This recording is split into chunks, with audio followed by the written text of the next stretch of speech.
Well, good evening or good afternoon or good morning. It depends where you're calling in from, because I know people are watching this from all over the place. And certainly our panelists represent all different ends of the technology, but actually the operational spectrum as well within food and beverage, hospitality, retail, as you're going to find out. So this is the session on the role of technology in managing finance and ops.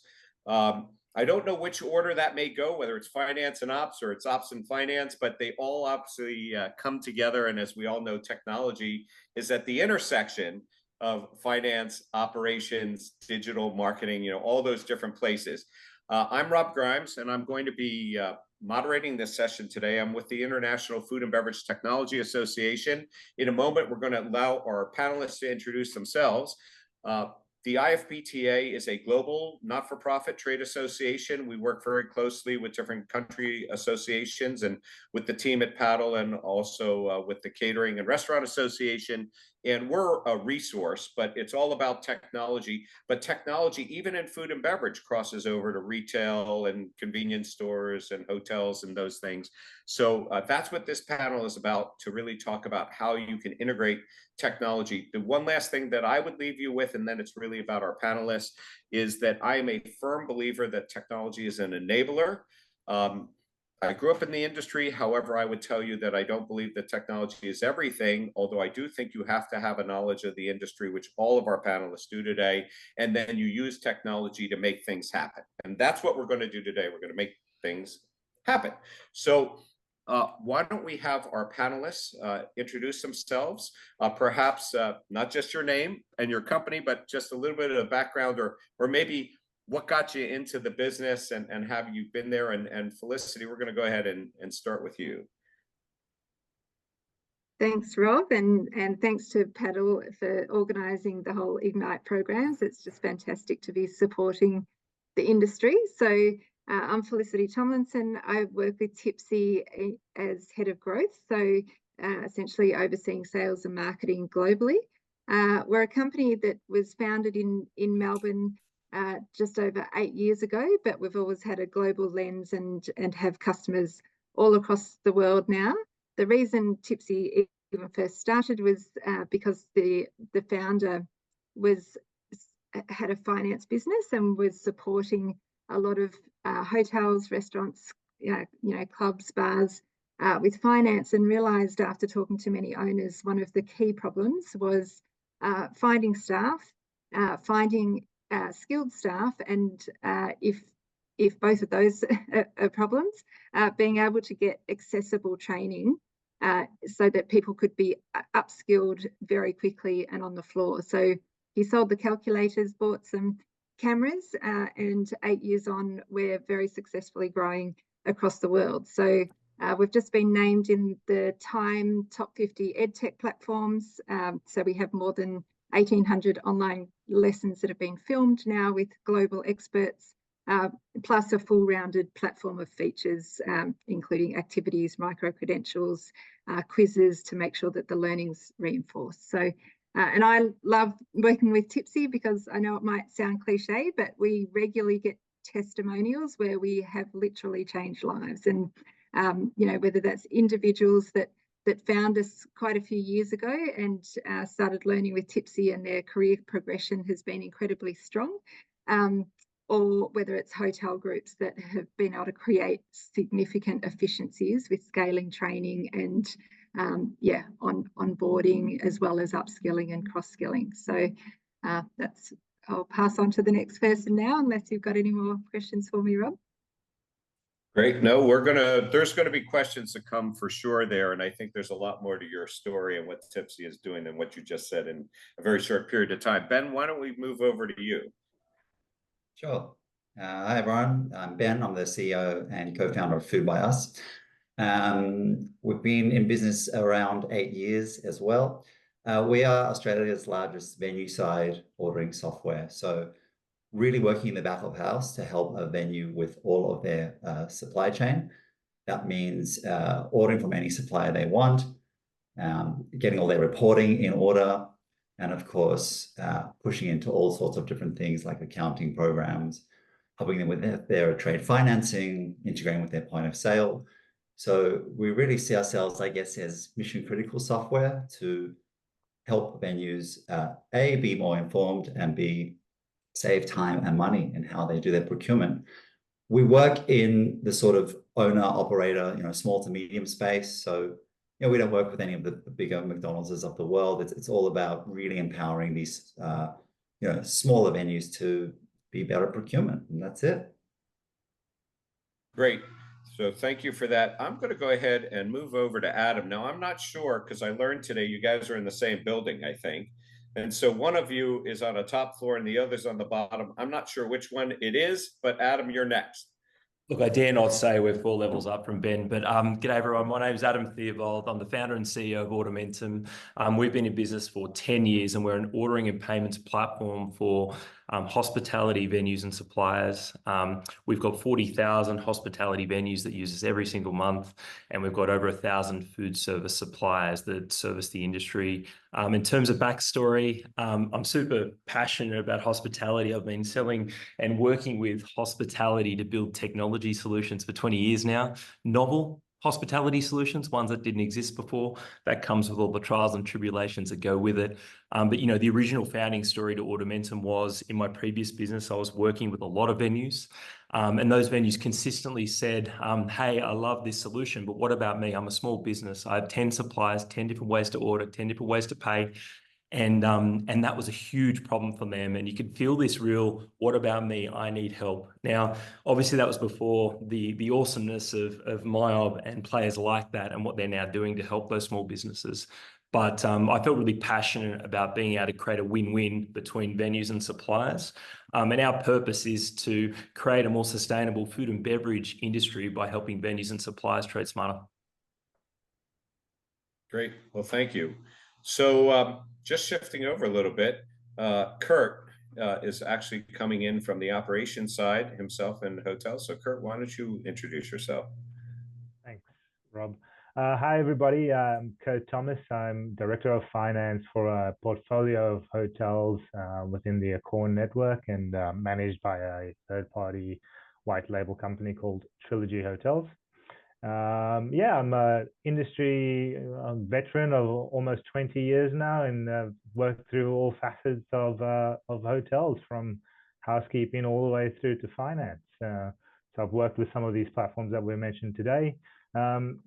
And yeah, sort of merging this conversation of the from a operational side within finance and for the ground level staff as well. Great, thank you. Tom? Yeah, good morning, everyone, and hi, Rob, and thanks, Paddle, for having me today. I'm Tom Rose from Synergy. I'm the Managing Director. Look, we're an outsourced IT services company, which has been providing outsourced IT services to a number of different industries, including the hospitality industry.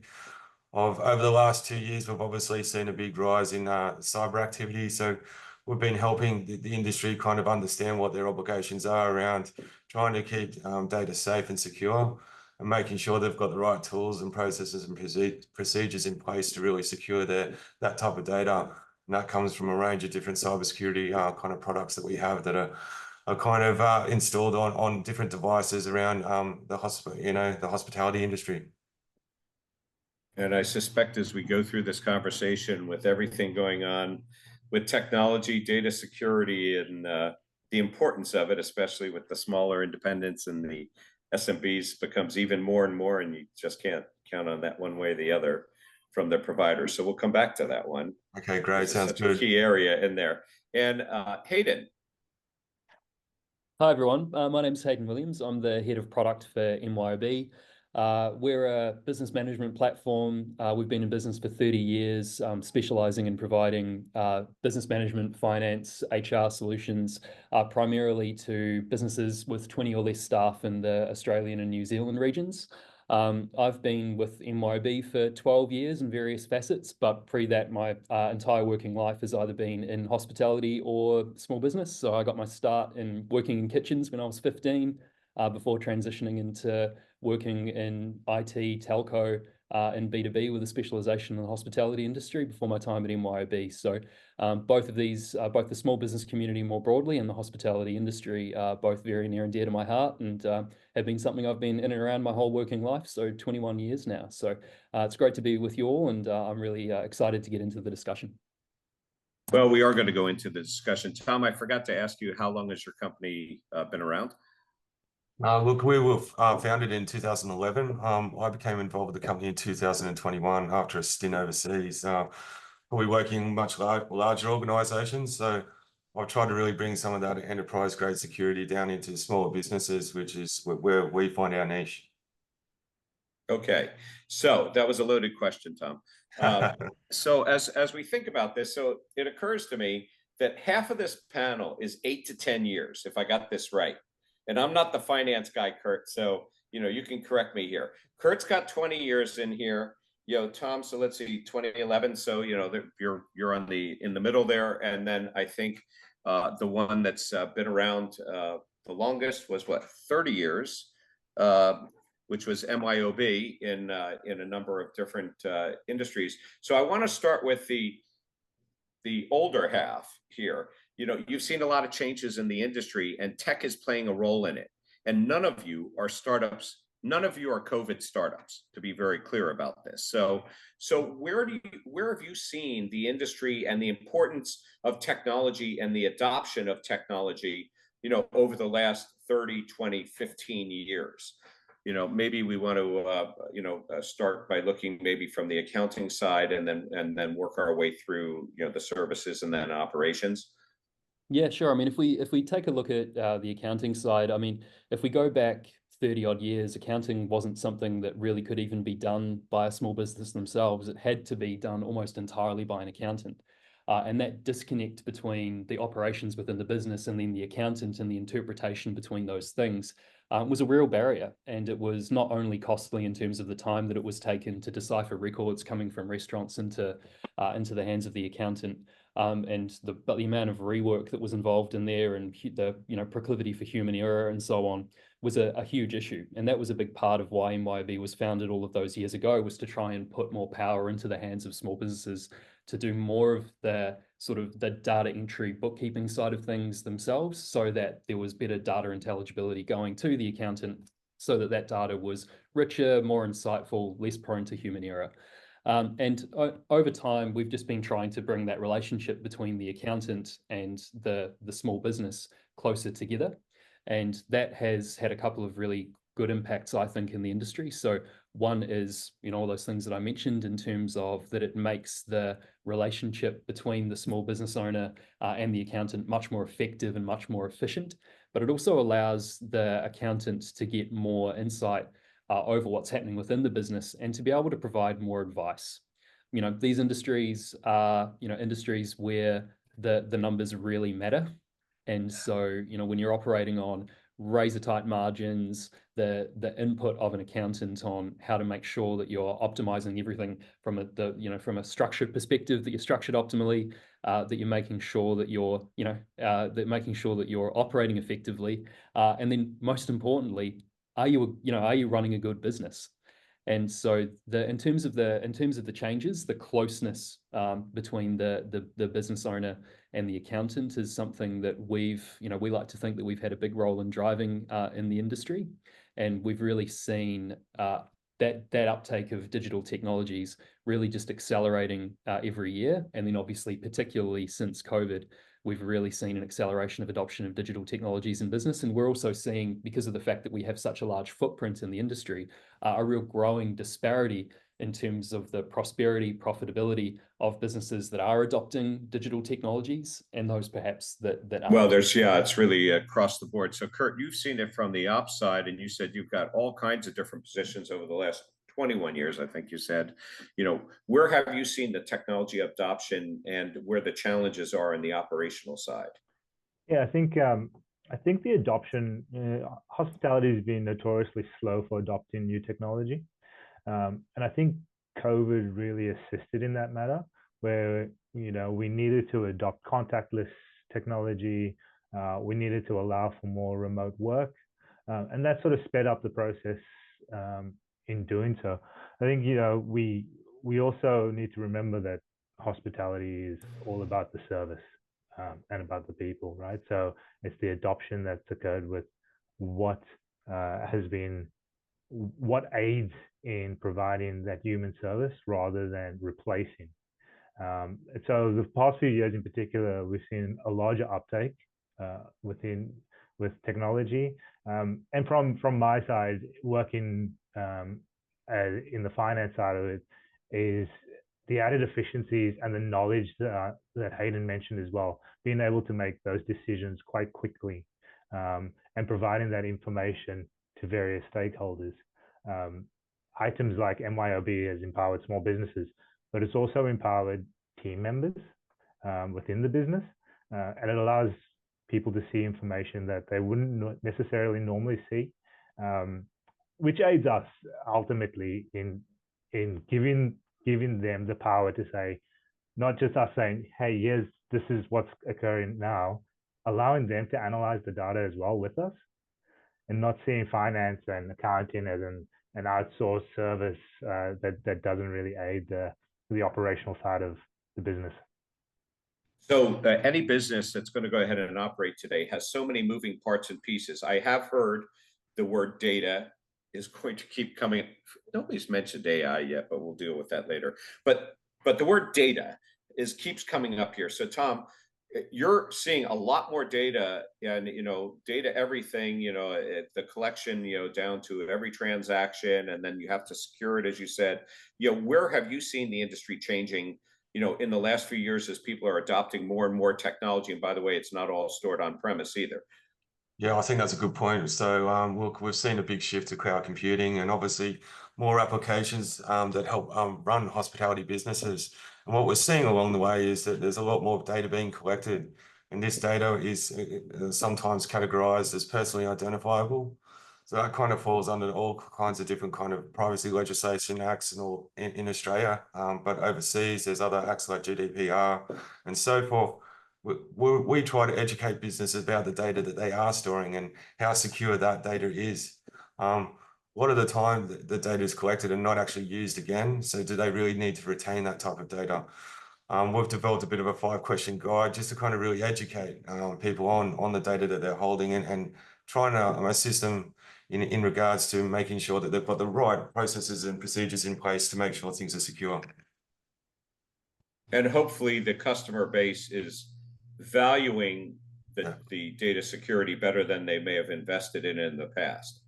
Yeah, it's not often that we go into a place and they've got no security practices in place at all. And we did see in the last year's reporting, there's probably 31% of businesses were in the hospitality industry. 89% of those attacks actually reoccurred again because nothing was done to resolve the matter in the first place. So there's some interesting stats out there for everyone to go and read, but it's something everyone needs to be made aware of. So, Ben and Adam, I'm going to ask you both this question because you really have come at the industry at two different places. But over the last 8 years, I think one was 8 years, one was 10, or maybe you were both 8 years in there. You really took advantage of the customer connection. And each of you, though, in a different way. And so, Ben, why don't we start with you? And I'm curious as to how you see the most recent, platforms of connecting customers. Who is the customer, by the way, because I do have it in my head that some of you also worked with end user customers, not necessarily customers who are operated for suppliers. But how do you see how the marketplace and the e-commerce sides have come together, in adoption and bringing, what's the advantage there today by connecting that way? Yeah, it's a really good question. I think a lot of it comes down to, and data is a big focus for us, and I'll kind of throw that into your question here, which is to us, data needs to be really 3 things. One is it should be all-encompassing and complete. The other is it should be as instant as possible, and the other should be easy to interpret. And when you talk about suppliers, buyers, and connecting those two sides, we view allowing a venue, I guess, to do all of their ordering in the one place and be able to add all of their sort of data points, and whether that's from the point of sale and what's on the menu, all the way through to what they're ordering, who they're ordering from, and all of those invoices as all-encompassing. That all-encompassing nature really helps them understand their operations a lot better, and really helps them understand all their food costs and things like that. So that's the kind of the first point. And I think the second thing is that it should be instant. And so what we're seeing when we make these buyer-supplier connections is that previously, perhaps you have to wait a little bit to get an invoice, or you have to wait a little bit to understand what's going on with your pricing. Has this item gone up or down? The instancy, I think, of having that data, and then, as I said, making those buyer-supplier connections really helps, empowers venues to make the right decisions. I think the third thing is then how you serve that up. So making buyer-supplier connections, having instancy, having all-encompassingness is great. If what you're looking at the end of the day is a very complicated report, or a very sort of complex way, I think, of viewing what's going on in your venue, that doesn't really empower you, and that can make it quite difficult to almost get overrun, with all that's happening in your venue. And so having these sorts of things is digestible, interpretable, that's important. And so when you're connecting these two sides, we think about it in terms of, is it complete, is it instant, and is it easy to interpret to basically drive a better venue operation? But you're actually also doing personalization in there as well. You're really putting together the right parts and pieces, and not assuming that it's all a consolidated piece and a commodity purchase. Correct. And I think, so the fourth thing on that is, what action are you going to take? So you've got those three things lined up, and as you said, it's, what are you going to do about it? So yeah, absolutely. So Adam, I suppose that, your view and some of the things that you're doing may be in the same area, but they're different. What's your perspective on the new e-commerce roles and how they're going to play? And perhaps if you want to take a stab at what are some of the extensions of that going forward, from where you are, please, give your perspective on that. Yeah, Rob, absolutely happy to. And agree with everything Ben said. We believe in data for good. We believe in the immediacy of it. But I think the only other layer I'd add to that is the quality of it. There's a lot of crappy data in one place at the moment. And one of the things we know about hospitality is it's a super disparate industry where, an order originates in one place and changes 25 times until it gets back to the customer. And one thing we've gone really deep on is we work with over 1,000 food service suppliers. We are the production system for those suppliers. And so the genesis of an order, from origination through to placing the order, through to edits, adjustments, credits, through to what gets delivered, what gets checked, and what gets paid for, you need this really crucial quality of information over the order lifecycle in order to give confidence around payment. And I know we're not talking explicitly around payment, but just on the payment piece, we've managed to get 20,000 hospitality venues in Australia paying on Ordermentum for that reason, because of the quality of the end-to-end journey of these orders. But I think I really love the point that Hayden was talking about before. The way I look at technology in this space, it's about democratizing all these fancy systems that used to be only in the hands of the ERP operators. I'm a massive product geek. Don't mean to call you a product geek, Hayden, but I'm also a product geek. And it's just so exciting, I think, to be at the precipice of how you can help an entire industry trade smarter rather than one by one. And in doing so, we've got a couple of principles we hold pretty true. Firstly, it's about high trust commerce. I think there's some really good stuff in market about this now. Digitization, e-commerce, to your question, it's all about having high levels of trust with the quality of data, but also how you represent that to everyone in the network for the good of the network. And then the second thing I'd say is we're about long-term relationships. Our churn is virtually zero. We've got this enormous growth. And underneath that sits the fact that we are sitting here for long-term relationships. We've got no interest in short-term things. It's all about what can we do over 5 years together for the good of everyone. And one of the values that sits underneath that in our business is always looking for win-wins. How can we create a win for the supplier, for the venue, and for the industry, as well as everyone else? So one of the things that goes in your favor is the fact that even the consumer base understands e-commerce. So, if you go back 10, 15 years ago, people are not doing e-commerce, but they get it now. So you don't actually have to teach them e-commerce. They want it, right? And they have to be able to use it, and you need to connect the dots. Such a brilliant point. Like, I remember when we first, so what, 20 years ago, when I first started selling e-commerce solutions to cafes, and this was about their consumer. So this is consumer to small business, you know, them wanting an e-commerce solution. It was like selling ice to the Eskimos, right? They had absolutely no idea of the benefit that ensued. And for a long time, I used to hear things like, no, I want to keep the relationship. I want to work on the relationship. I don't want technology to get in the way. It's completely changed, right? Back in the day, only 10% of the customers wanted to trade digitally. And the ones, you know, and they were seen as the ones that didn't want a relationship. It's now flipped. 90% of people want to trade digitally. But the good news is the relationship can be better, because instead of dealing with the transaction or the error in the order entry or the payment didn't get made, you're focusing all that same time and effort into building high quality relationships, adding value to the customer, reinvesting in growth.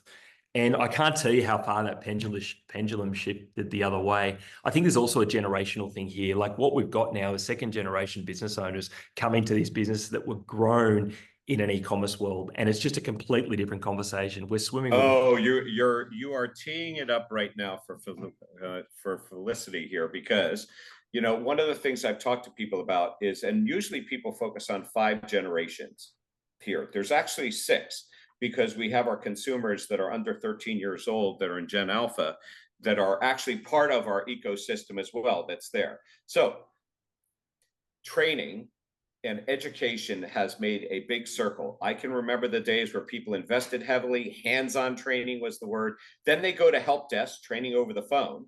And now we have training on demand, and there's so many different things going on in the industry. And it is a global industry as well. So I think, Felicity, that's where you come in. And where have you seen those changes? Yeah, I mean, there's been so much.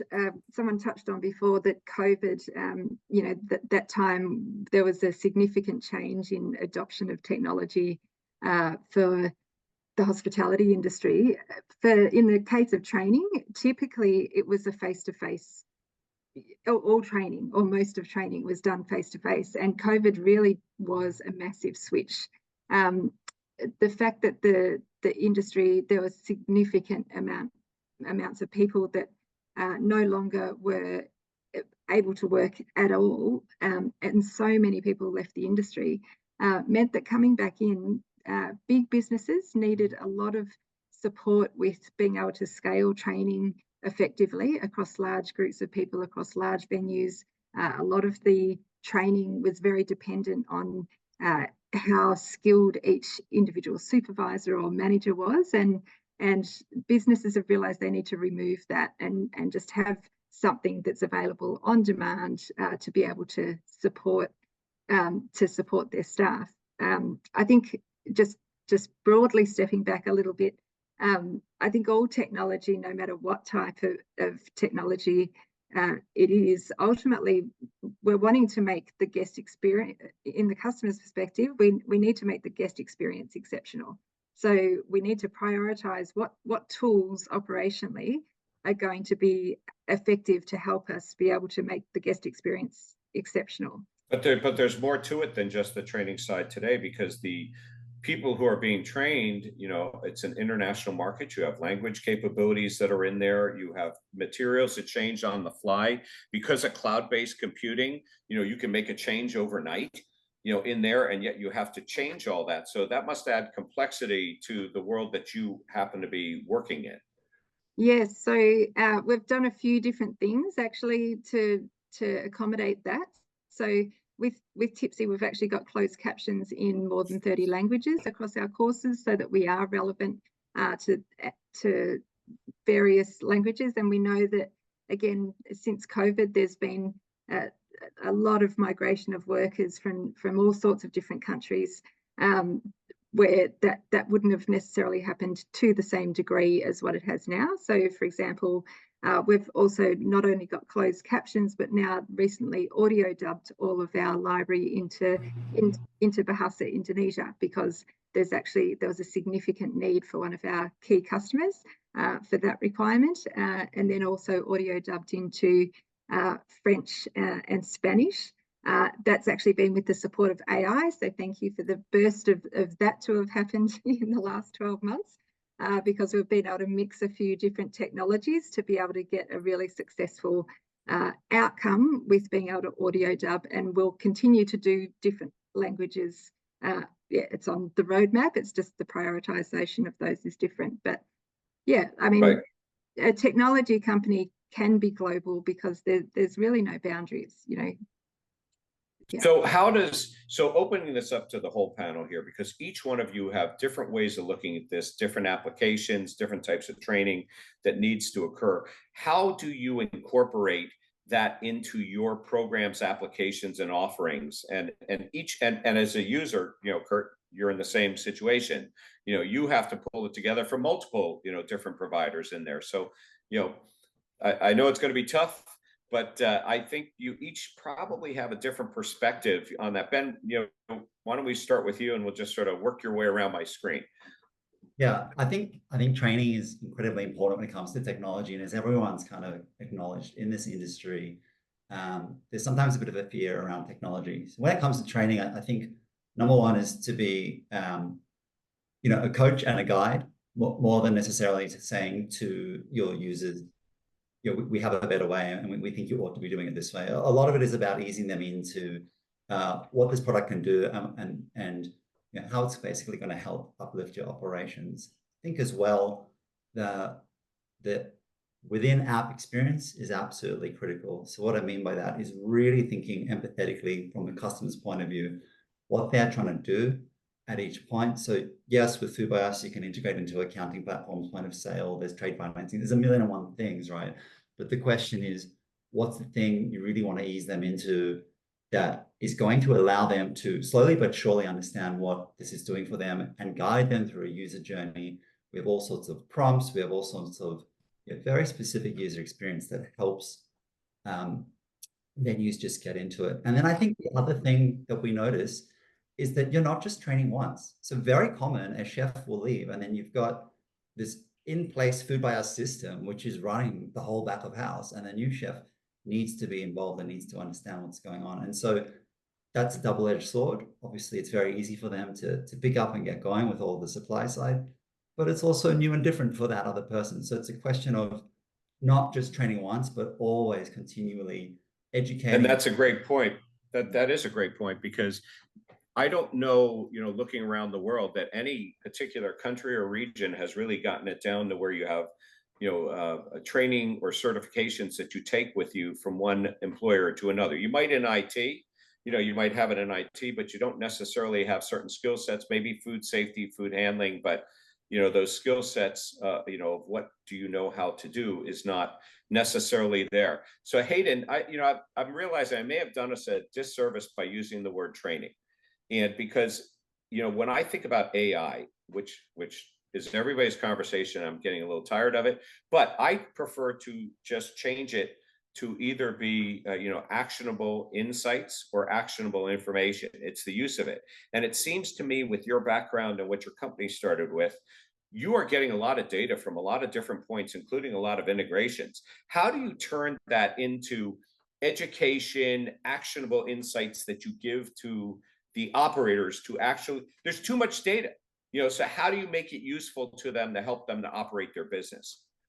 Yeah, it's a really good question, because I think there's three components to what we're talking about here. I mean, in terms of the training question, I think that the one thing that I'll add to the conversation there is it's important to pick a system or a network of systems, make sure that they're well implemented, stick with that for a period of time.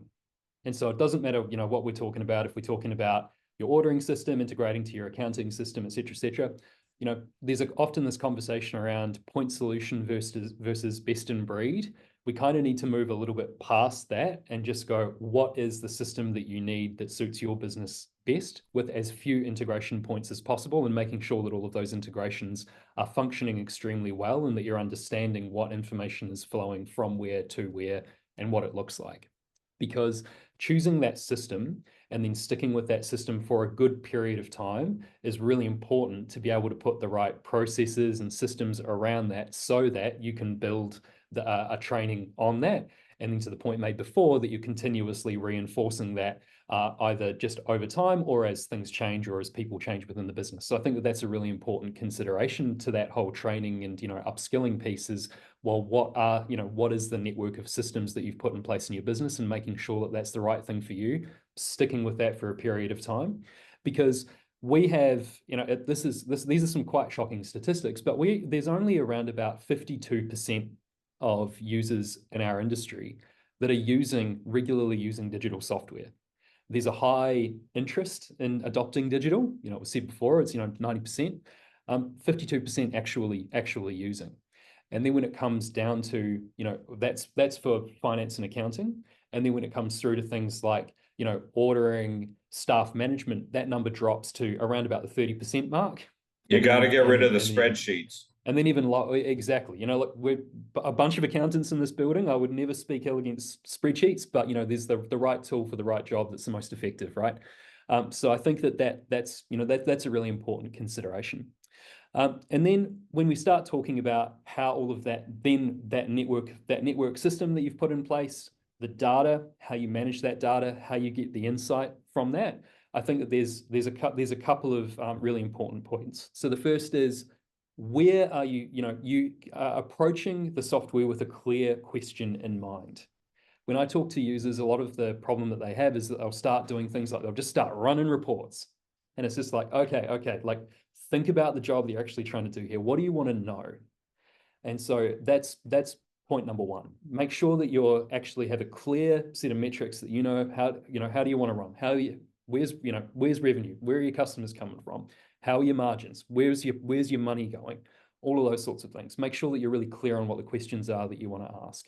At MYOB, we try and make the ability to access that data as simple as possible, and we're working on actually making that even simpler. We've got some pretty cool stuff that's coming up in the next 12 months that's going to actually be quite, I believe, quite revolutionary in that regard. So 12 months is the right period of time, by the way, because this program is going to go over the next 12 months. So by the end of the program, you better be introducing those. But you know what?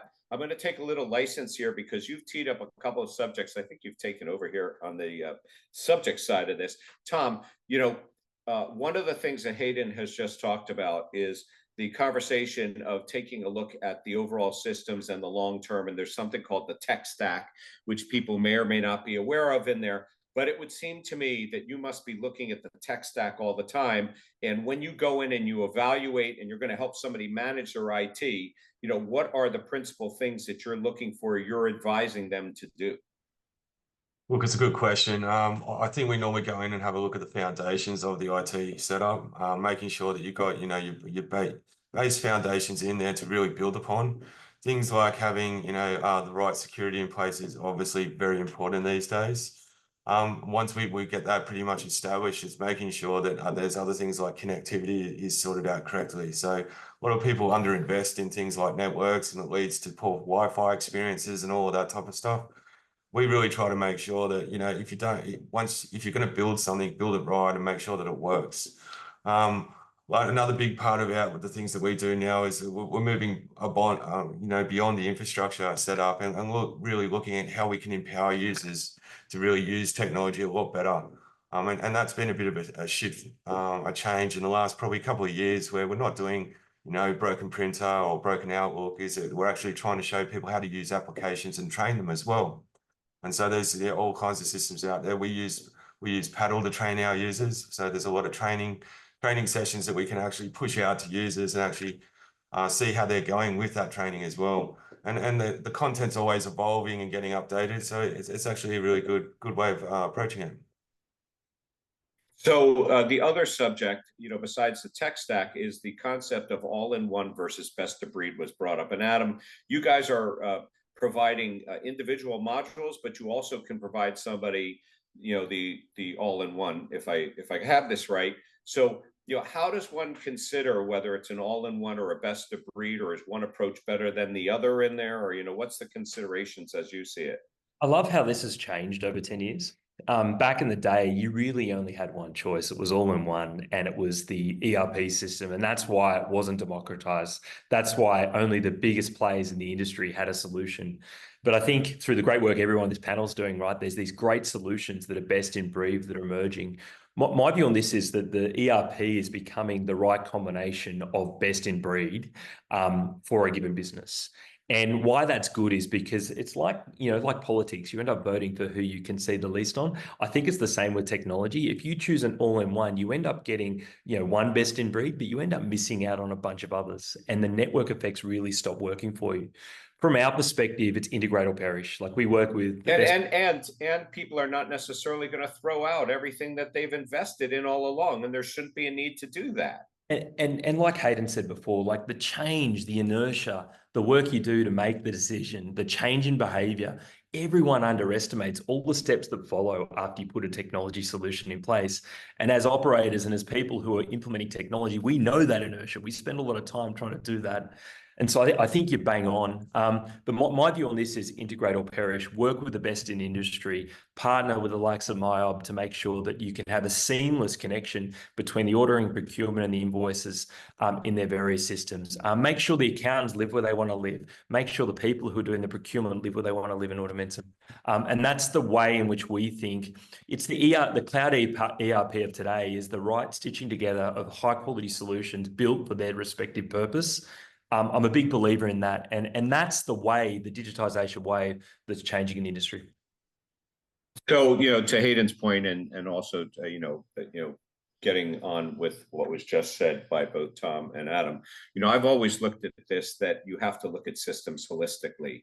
You take that whiteboard and you draw them out and you do those circles and things, and then you connect the dots, which is the data, which is going which way. What you end up finding out is you may have 2 or 3 systems that do the same, thing. You may have things that don't talk to each other, but if you're going to purchase and implement systems going forward, you want to do things that are going to work together.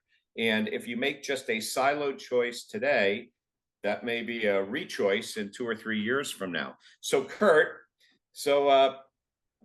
well, you have a tough job because you work for a management company. You also have to listen to the brands who are mandating certain things, but yet you have owners who own these properties, who also have to spend the money that's in there. And if I recall, I believe you said you've had every title, but you also have a finance title in there.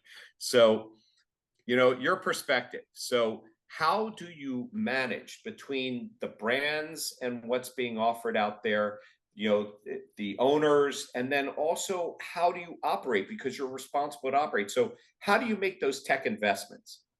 Yeah, I think it's a good point saying, how do you operate within that space? Because sometimes you have within the brand, you are limited in your options of what you can choose. And as an end user, you have to also think of the items that you use. How does that impact the end user? Who is the end user? And what will they get out of it? Part of the joy of joining a third-party label, white label management company, is that you're not necessarily bound by some of these items anymore. You can go out of the norm and go and look at or what the brands dictate and choose other areas in which to look for. And in that regard, you then need to weigh up what the ROI is for an owner. And sometimes it's difficult because you're not just talking with regards to monetary, but also intangible benefits. And that's the hard thing to convince an owner of the intangible benefits of the efficiency that it might gain for the employee that might not necessarily convert to payroll savings, perhaps. So it's a tightrope of looking at what return there is for an owner in terms of payback, what you can get out of it for an employee satisfaction, and what gives you a competitive edge.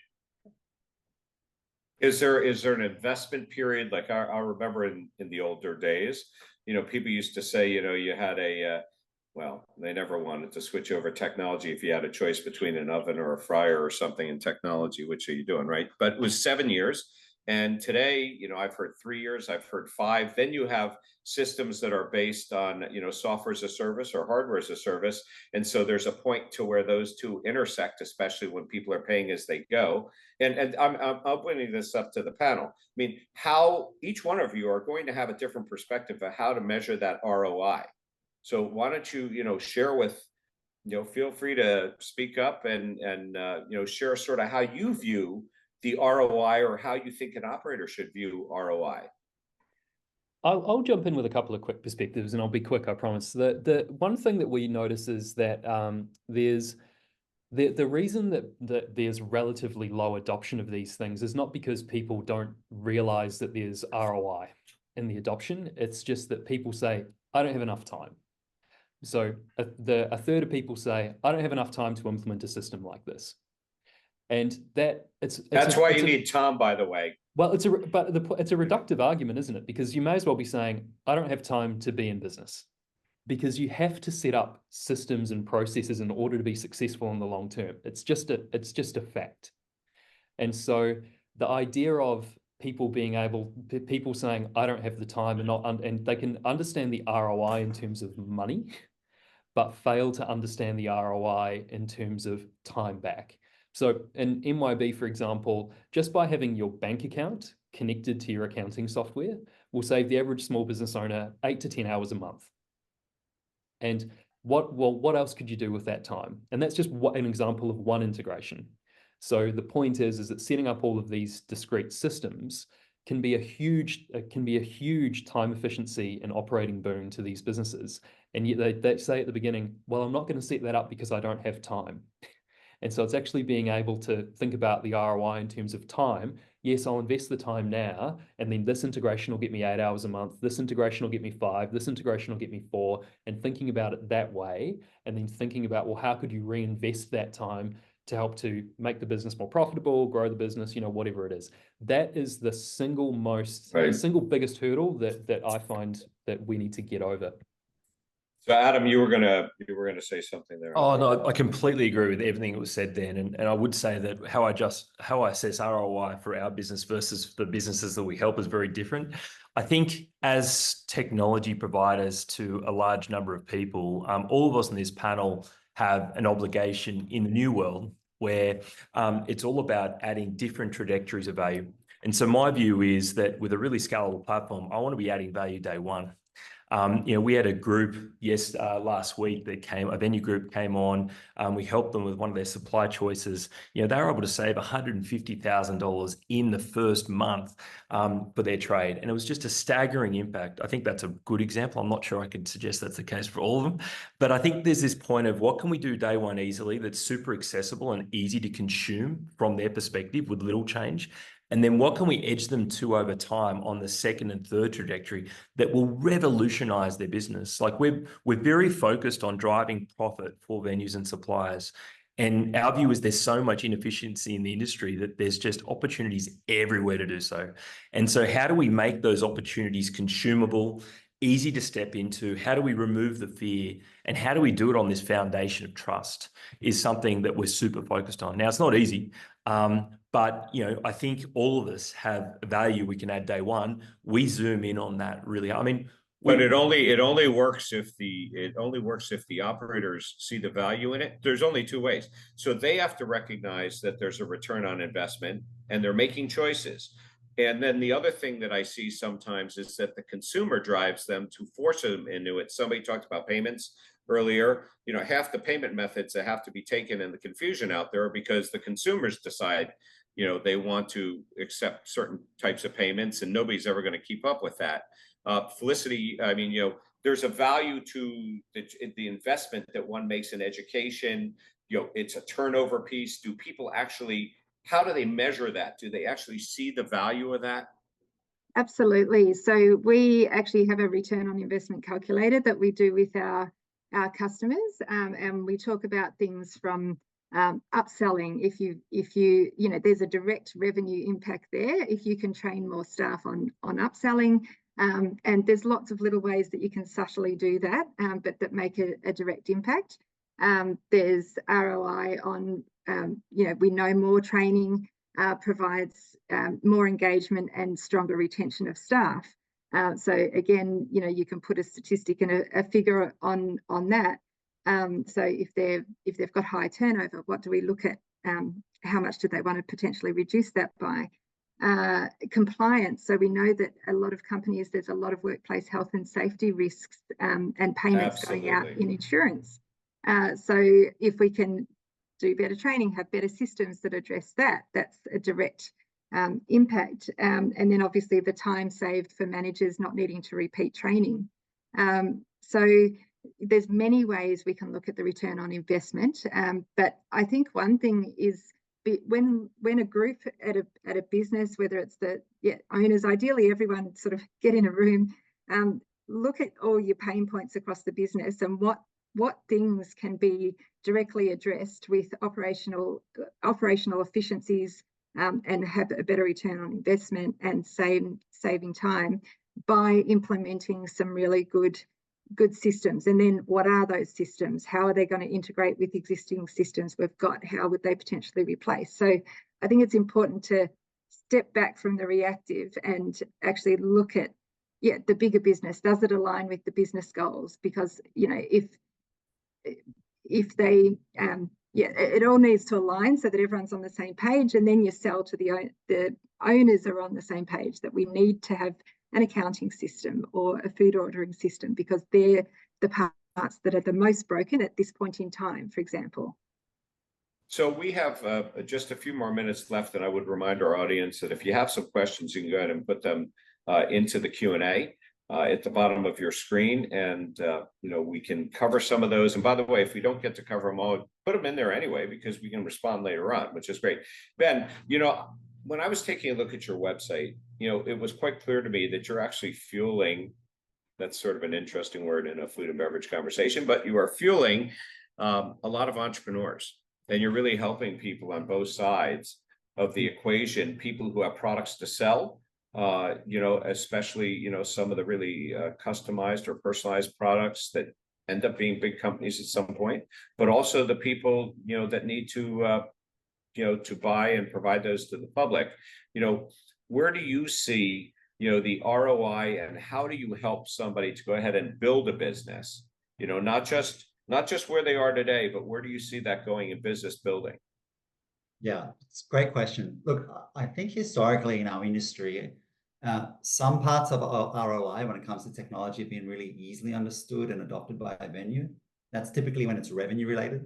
So I will get ROI, you know, if I sign up to a delivery platform, or if I do QR ordering, you know, that's revenue in. And as a venue operator, it can be, I guess, sort of easier to understand. That's revenue in. Yes, it's at a lower margin, but I'll plug that technology in. ROI on the operations side, which is a lot of what we've all been talking about, is historically a bit harder to understand. And a lot of it is to do with time and understanding the value of time. And a lot of it is also to do with venues, particularly newer ones like these sort of startup ones that you've mentioned, not getting their head around the opportunity costs, that if you're spending time on something that could be done more efficiently, you're not spending time on something else like growing your business.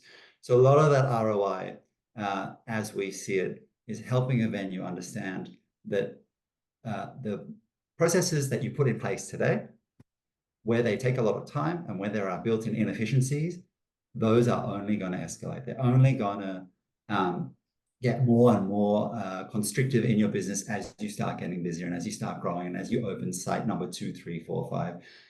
And so building, I think, that long-term strategic view with the venue, understand, I guess, how to build up over time and how to level up is an important thing. And it's how we kind of get venues from that early startup stage all the way through to, you know, multi-sites and growth.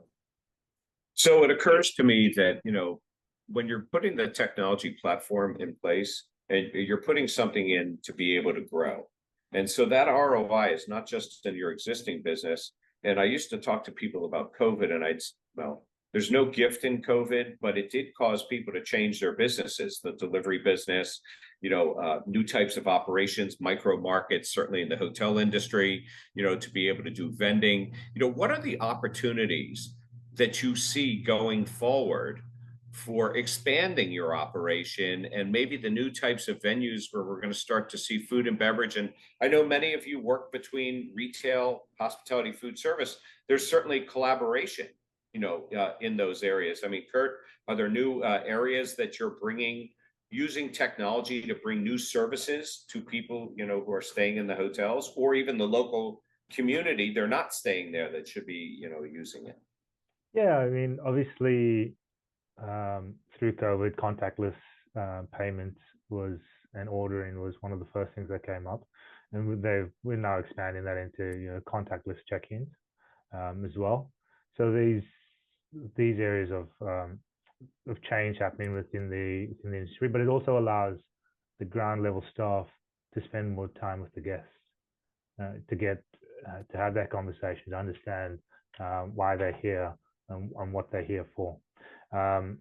Obviously, AI is a big thing. This is the big topic at the moment, and that's I think the area of focus for most, as to how they can integrate that into the hospitality industry. Smart rooms, for instance, is another area that we see it at home with our smart items, and that's integrating that also into the hotel rooms. By the way, that is a great point, that people expect to get what they get at home, and they always ask the question, why can't I get that in a room, right? Same thing with the payments, same things with that. If the consumer is driving certain types of things within a brand, and then you have the brand on the other side, how do you navigate between what the guest wants and what the brand wants? I generally find that it's a matter of time until the guest gets what they want.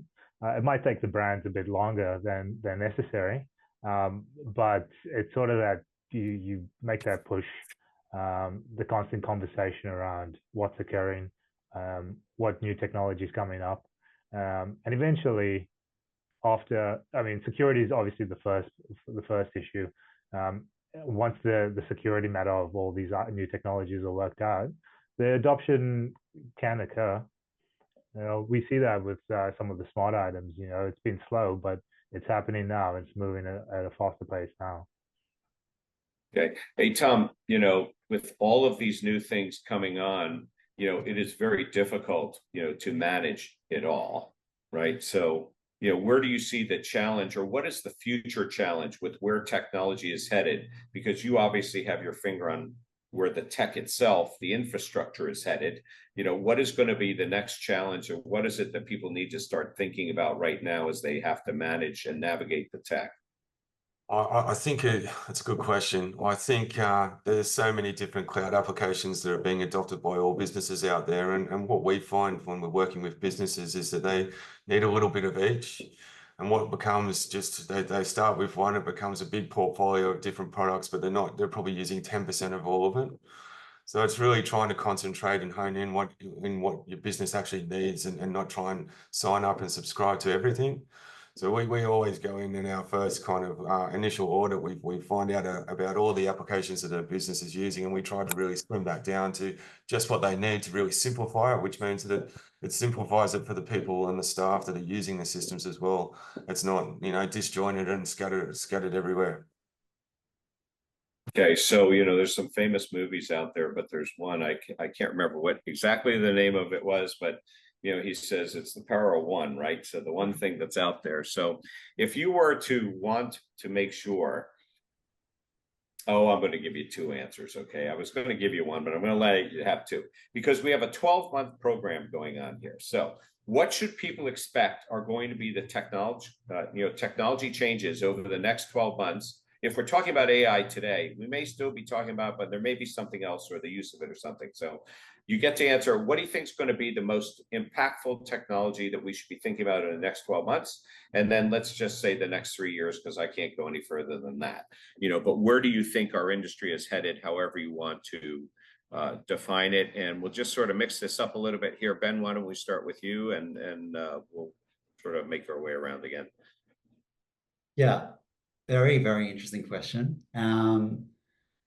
Two big moves, I think. I think one is, and it's been spoken a bit about, but I just want to hammer it home, is the integration of different technologies. There's just been a proliferation of so many different things. Great. How are they all talking to each other? And Tom's point, on so many different things being plugged in at different points in time with a different purpose. Great, but how does it all come together? So I think that's one very big trend, and anyone looking to adopt technology in their business should 100% not just look at it as an isolated problem, but as a suite of complementary techs. I think the other thing is AI, and specifically in the sense of how it impacts the ease of use of technology. So I think when it comes to hospitality, there's a lot of questions, and I think simplicity in the answer from the user's point of view, what is happening with my dishes? What is my most expensive, my least profitable, whatever, what is happening with my venue, and so on and so on. Being able to interrogate your technology with a very simple interface and get these answers back, I think is where AI is really, really going to help. There's a lot it can do, but I think in the case of hospitality, simplifying and understanding what's going on in your venue operations is where we're going to see the biggest impact. It's sort of like in the hotel industry. Guests always want to know that you know their history and they do the preferences, but they just don't want to know how much data you really have and how you're doing it. It should just be magic in there. Tom, next 12 months, what should we be focusing on? And then what do you think is going to be the changes in the industry and tech in the next 2 to 3 years? Look, it'll be the adoption of AI, definitely. It's the buzzword at the moment, but it's how businesses are really going to work with AI. I think there's a lot of noise out there at the moment, but people haven't really worked out the best fit or the best way to implement that into their business. And I think that'll go on, just like the shift to cloud computing ran for, kind of 3 to 5 years. It'll be the same with AI as well. Okay, great. So Hayden. I'm going to jump on the bandwagon and I'd say that AI, particularly generative AI, is probably going to be the most transformative technological shift that we see over the course of the next 12 months. Particularly around, I alluded to it earlier, around making the ability for software to answer questions in a natural way, kind of disintermediating a little bit the traditional use of reports. So typically you'd run reports to understand, what was selling, what wasn't, how my wage costs, and then there would be a lot of interpretation within that. I believe that we'll cut out a lot of the reports and we'll start to see an increasingly natural language question and answer kind of model powered by, generative AI. Over the course of the next 3 years, I think as we move beyond that, what we're, I think, likely to see is, it's been alluded to again earlier, that there will be a reconsolidation of the technologies that businesses have chosen to adopt. Huge explosion of people throughout COVID and after COVID, picking up a whole bunch of different technologies and not necessarily getting the most use out of them or integrating them together well. So I think that there'll be a jettison of a few of those, and then a smaller, more cohesive ecosystem of applications being used within these businesses. And then crucially, something that we haven't talked about is more of that around the employee. So as we know, staff, number one commodity and cost to these businesses. And so, we've talked about training, and that's and training's a huge and important part, but it's, one piece of the puzzle around staff retention. And so but each one of these different subjects will be things that be drilled down to in the work groups, coming up over the next bunch of months. And the employee is at the center. Well, the employees and the guests. I mean, the two that are there, and then you have to bring them all together. So Felicity, do you want to add on to that, since we've teed up the employee in here?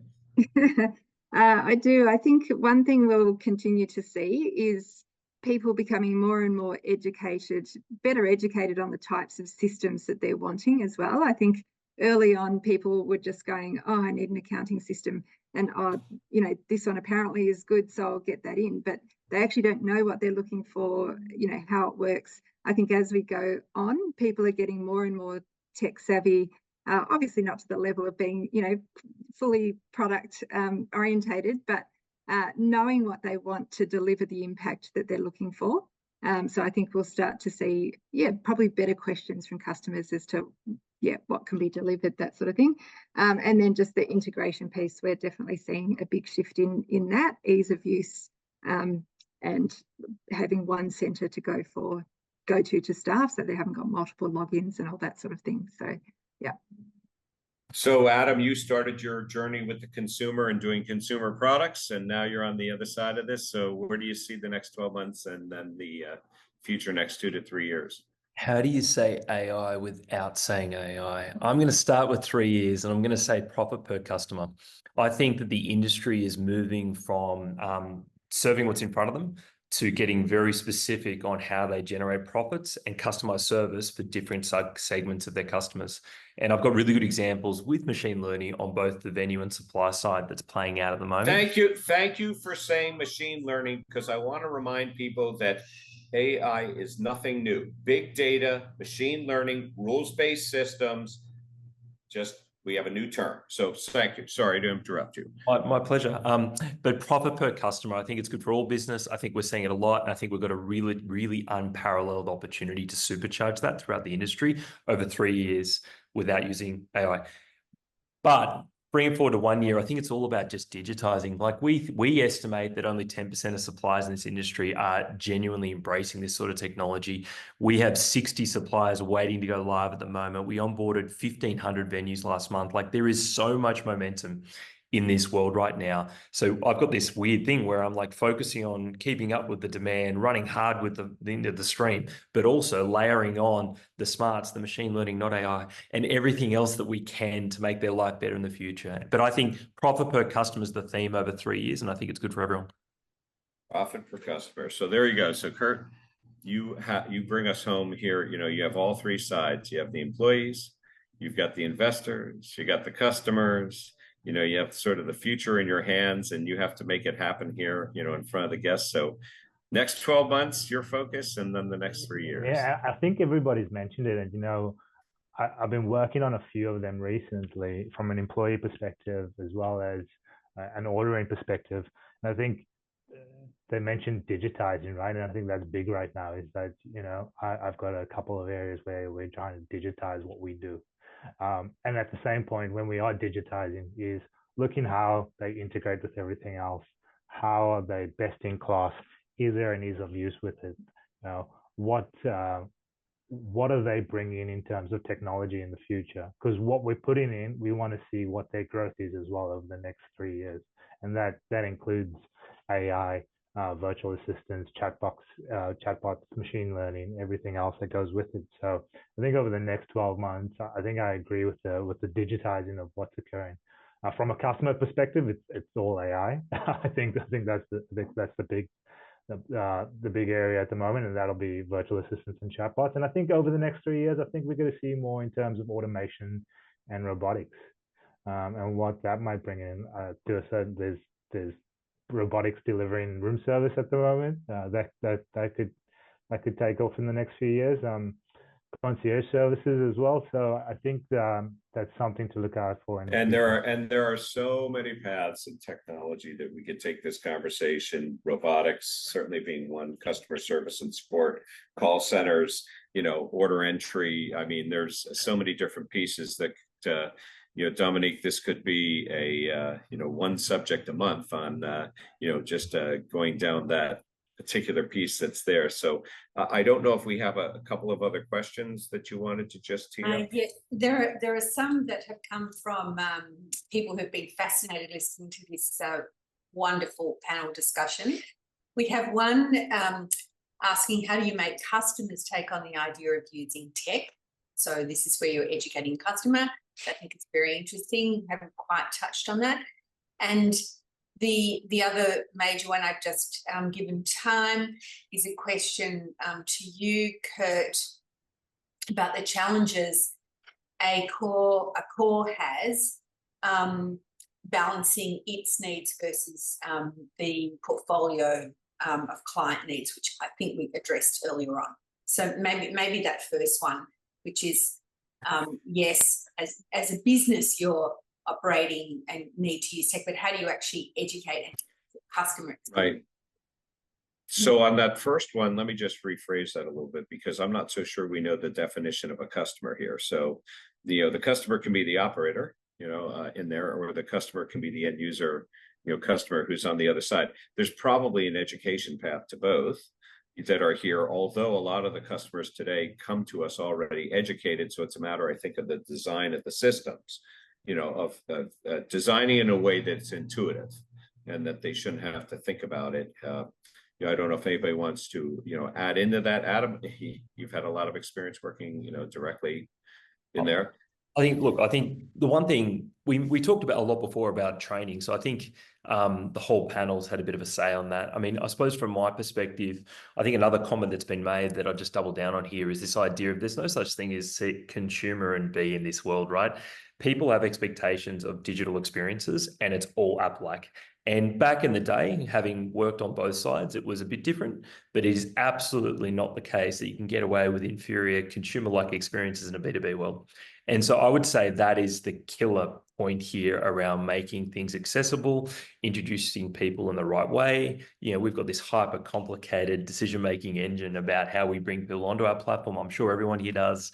It's about nice, simple steps across the trust spectrum such that they can embrace what you have to follow to bring later on. But that would be my points. KISS method that's in there.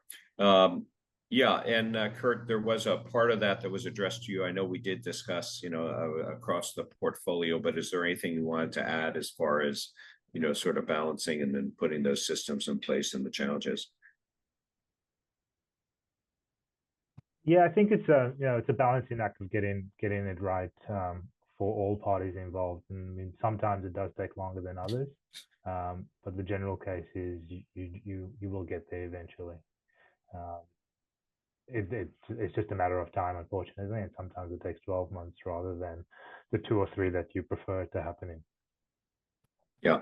And by the way, I would hope that we're not going to continue to have the discussion about AI. AI should be just an embedded piece, giving people the answers. I think that almost everyone here has said that, including, by the way, Tom, of helping us to identify and to handle the security risks, that are out there. It's really more embedded. I'm not so sure that it's our responsibility to teach them, and it seems like a lot of people in the industry are actually rather worried about it, and that maybe it's more of our responsibility to embed it in what we're building and using. I don't know, Ben or Hayden or Tom, do you want to comment on that? I think that's right. I mean, technology is a tool like any other tool, and it's about the application of the right technology for the right job. And you're right, AI is nothing new, and even generative AI is nothing new. What we've seen is the productization of generative AI and the proliferation of that really exploding. And then what that's done is that's caused mass adoption of that from a lot of providers, which has made that cheaper and more accessible and more of a productized and more available offering. So the question really comes down to now, what's the job that we want to do and how can we leverage that technology in order to assist us to do that job maximally? And it's just that simple. And people are scared off because you always hear the negative stories, not necessarily the positive ones. And Ben, I mean, the same thing for you. I mean, where you see AI coming in and really assisting, the connection between the two and customer preferences as well, helping to perhaps build a better menu and better items that are on. Yeah, I think Hayden makes a really good point, and I'll add to that and just say that the best technology, whether it's AI or whatever you're deploying into your software, is the one the customer doesn't see. And it's really exciting amongst this panel to talk about the future and all of these different things. But I think from an operator's point of view, it's very much, is it easy for me to understand and adopt? And what results am I going to get from using it? And you can throw all the jargon and lingo you want, but at the end of the day, it should be as seamless as possible. And I think that is really, part of the responsibility, I think, of offering technology into the industry is not getting too excited about what we think is cool or what can be added, but really, making it seamless and almost behind the scenes. And then, to your point, that's where the insights about how to improve your operations and sorts of things can arise and add real value. Well, a lot of different subjects here. There's obviously so many parts and pieces, moving parts and pieces to this, that this is going to make the next 12 months of discussion, but also coming up with answers. And by the way, it's a collaborative effort. It's not something that any supplier is going to figure out, any operator is going to figure out, and any customer is going to figure out. I think you really have to get all three in here, and at least we've got, two representing so many different groups on this call. So, I want to thank the panel here, and I also want to thank Paddle for allowing the IFBTA to participate in this as well. Thank you so much, Rob. This has been everything I dreamed of. The industry is so hungry for these sorts of conversation. They're nervous, they lack confidence in their decision making about the use of tech. They want to embrace it but don't know how. They don't know how to upskill their people in the use of tech, which is something where at Paddle are really focused on, particularly working with people like yourselves. This is, I think, that for the industry, hospo tech, as it's referred to, it is the future of the industry from our perspective, and driving out, the inefficiencies. I don't know whether, I think it was Adam, he said there's just so much inefficiency. It's so true. And with the cost of living crisis and the pressures that the industry is suffering, the only way that they can kind of navigate the future is by becoming more productive, and the easiest way to do that is to embrace tech. So this is such a critical conversation and such a key part. I'm really excited to have Rob agree to join us to moderate this panel. He sees this world from a global perspective. There aren't too many people in this world who have that global perspective. So Rob, thank you so much for your contribution. We look forward to working with you throughout the year. And thank you to each of you. You've made the Ignite Hospitality knowledge base expand considerably today, and we really look forward to working with each of you over the next 12 months. Thank you so much. Thank you. Fantastic. Thanks, everyone. Thanks, everyone. Thank you.